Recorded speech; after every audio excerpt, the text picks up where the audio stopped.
Mesdames et Messieurs les conseillers du Président de la République, chefs de département, Messieurs les conseillers techniques du Président de la République, Messieurs les directeurs généraux, distingués invités, Mesdames et Messieurs, avant de commencer mon propos, je voudrais souhaiter la bienvenue dans cette salle à vous tous qui êtes venus prendre part à la réunion sur la mise en place du cadre de suivi et évaluation du projet de société du Président de la République et vous adresser mes cordiales salutations.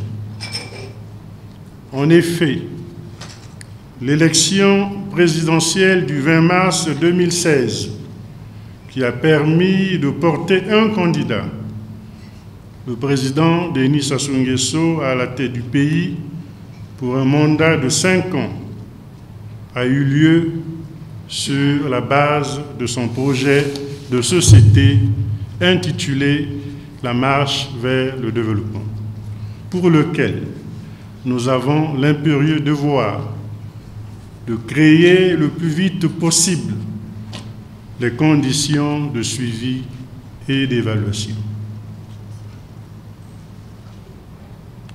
Aussi, cette réunion a-t-elle comme objectif de nous permettre d'échanger sur le cadre de suivi et évaluation de la mise en œuvre du projet de société du Président de la République.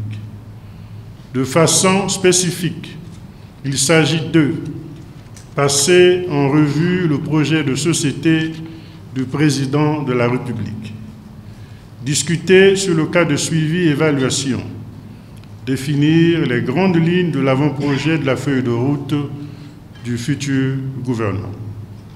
Mesdames et Messieurs, l'utilité de passer en revue le projet de société du Président de la République réside dans l'impérieuse nécessité de maîtriser et d'intérioriser sa vision qui constituera le socle de l'action du gouvernement.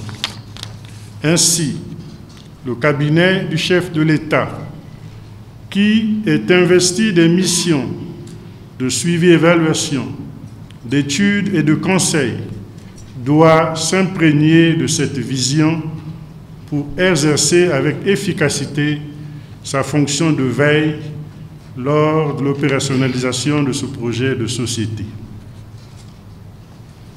La discussion sur le cas de suivi et évaluation doit permettre de se fixer sur les indicateurs de suivi des actions prioritaires du projet de société du Président de la République.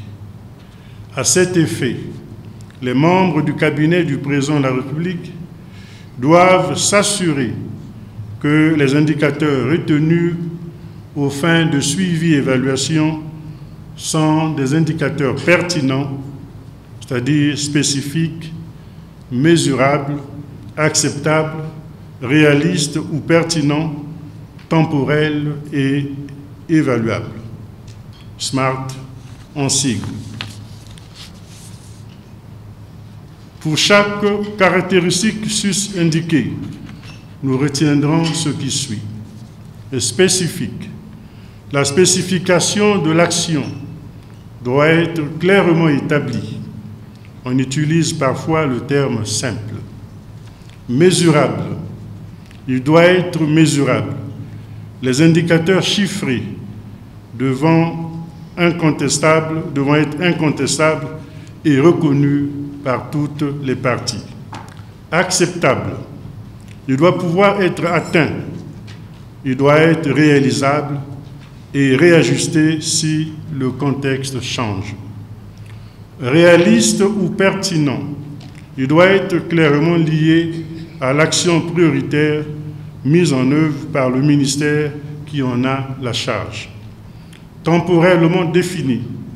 Il doit être inscrit dans le temps avec une date de fin et éventuellement des points intermédiaires. Évaluable, il doit être mesurable ou permettre une appréciation sur l'évaluation de la situation. Mesdames et Messieurs, outre la discussion sur le cas de suivi et évaluation, qui nous permettra de nous fixer sur les indicateurs, nous devons définir les grandes lignes de la feuille de route du gouvernement avant sa soumission au président de la République.